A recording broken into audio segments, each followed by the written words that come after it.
We turn now to 1 Peter chapter 4 and verse 17.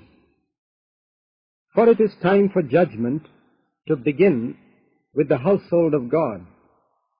And if it begins with us first, what will be the outcome for those who do not obey the gospel of God?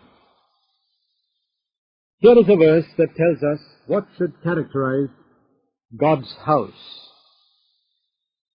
There are so many organizations and churches that would consider themselves the house of God. If that is to be true, then self-judgment must be found there. The time has come for judgment to begin with the household of God. If we belong to that household, then one of the things that should characterize our lives is that we judge ourselves first. It says here in verse 17, if it begins with us first, that is, judgment begins with us, not with the heathen, but with us, in the church, in God's house. If we judge ourselves, we are told in 1 Corinthians 11, verse 31 and 32, we will not be judged by God. If we want to escape the judgment of God, here is the way, 1 Corinthians 11:31. We should judge ourselves. But when we do not judge ourselves, then God has to judge us. And so, the house of God is a place where every child of God judges himself. And it says here in 1 Peter 4:17, it begins with us first. The only matter in which Scripture permits us to put ourselves first is in the matter of judgment. In all other matters, we are to put others first. The Lord first, of course, but thereby putting the Lord first involves that the interests of others take precedence over our own interests. But when it comes to judgment, we are to put ourselves first. And concerning others, the word of God is, judge not. We're not to put others second. We're not to put others last. They are to find no place at all when it comes to judgment. Judge not. Ourselves first, second, third, and last. We judge ourselves. Now, in the children of Adam, we find it exactly the opposite. That's not surprising, because darkness is the opposite of light. In the matter of judgment, the children of Adam put everybody else first. They judge everybody around them and never judge themselves. And in all other matters, they put themselves first and find very little or no place for others.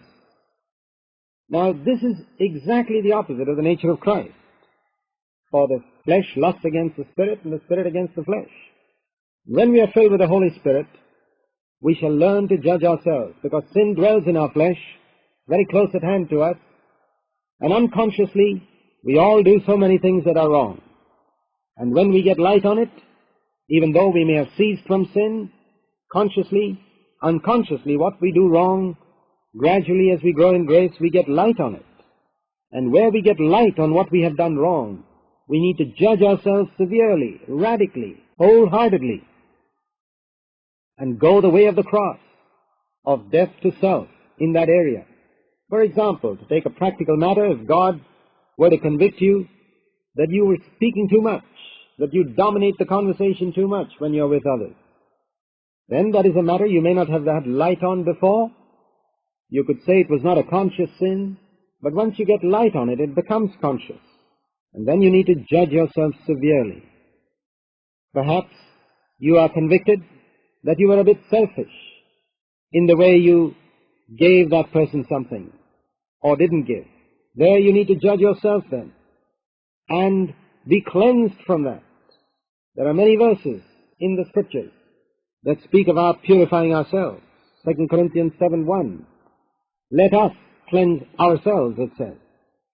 1 Corinthians 11:31. Let us judge ourselves. In the previous verse, let every man examine himself, not another, but let a man examine himself. We're told in 1 Corinthians 11. 28. 1 John 3 verse 3, it says, everyone who has the hope of becoming like Jesus at his coming purifies himself.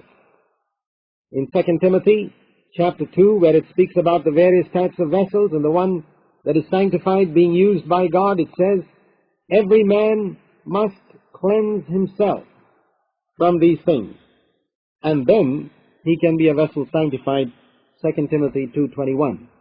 And there are many other verses like that. And here is another one. It begins with us first.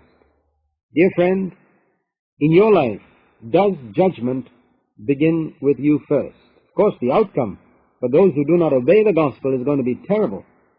Notice here in 1 Peter 4:17, it speaks not so much about believing the gospel as obeying the gospel. The gospel is not just something to be believed. Did you know that the gospel is something to be obeyed? That's what Peter says in 1 Peter 4:17. Obedience is the mark of a faith that is genuine. If there is no obedience in your life, that is the proof that your faith is not genuine. It's a counterfeit coin. Throw it away. It's worth nothing. Seek for that genuine faith that brings obedience to the commandments, obedience to the good news of God. But does judgment of yourself find a regular place in your life? If not, it is very doubtful whether you belong to God's house. You do not obey the gospel then. It says here in verse 18, it is with difficulty that the righteous is saved. What then will become of the godless man and the sinner? The godless man and the sinner, they don't judge themselves at all. But the righteous man is the one who should be judging himself. But he doesn't. Most of them don't. And therefore, it is with great difficulty that they're going to be saved. If a man does not judge himself, how will he be saved? When we are righteous, when God has declared us righteous on the basis of Christ's death and we are justified by faith, God calls us righteous. But then this righteous person should now judge himself of what God points out in his life.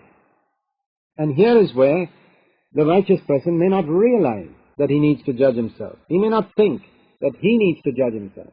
He can preach to the godless and the sinner, you need to judge yourself, and not realize that he needs to judge himself too. And that's why it says it's with great difficulty that the righteous man is going to be saved, because he doesn't realize that he needs to judge himself too. And so, our salvation, a full salvation, we're not just now talking about forgiveness of sins alone. We're talking about freedom from sin's power and being transformed into the likeness of Christ, about salvation from all that is un-Christ-like in our nature. That's a full salvation. That salvation can come to us only if we judge ourselves. Take this matter of what's mentioned in verse 15, of being a busybody in other people's matters. Have you been a busybody in other people's matters? Prying into their affairs, being curious about what's happening in other people's homes, talking with your wife or husband about what's happening in other people's homes? Well, God's word gives you light now. Are you going to judge yourself? Then you can be a part of God's eternal household. Otherwise, it is with difficulty that you will be saved, with great difficulty, because it's so clear. If we do not judge ourselves, then God will have to judge us. But we can escape that judgment, 1 Corinthians 11:31, if we judge ourselves. And therefore, we need not worry about the other people who are causing us suffering. That's got nothing to do with us. If somebody else afflicts us or tells a bad story about us or harms us or hurts us, that's their business. We don't have to be busybodies in their affairs. God will require it from their hand one day. All we need to do is make sure that our heart is good towards them, that we love them, and we submit our cause, like it says in verse 19. If we suffer according to the will of God, because of righteousness' sake, then we can commit our cause, just like Jesus did, to a faithful Creator by doing what is right. We are to do what is right, and that is submit ourselves to God and not be a busybody as to why does so-and-so treat me like this?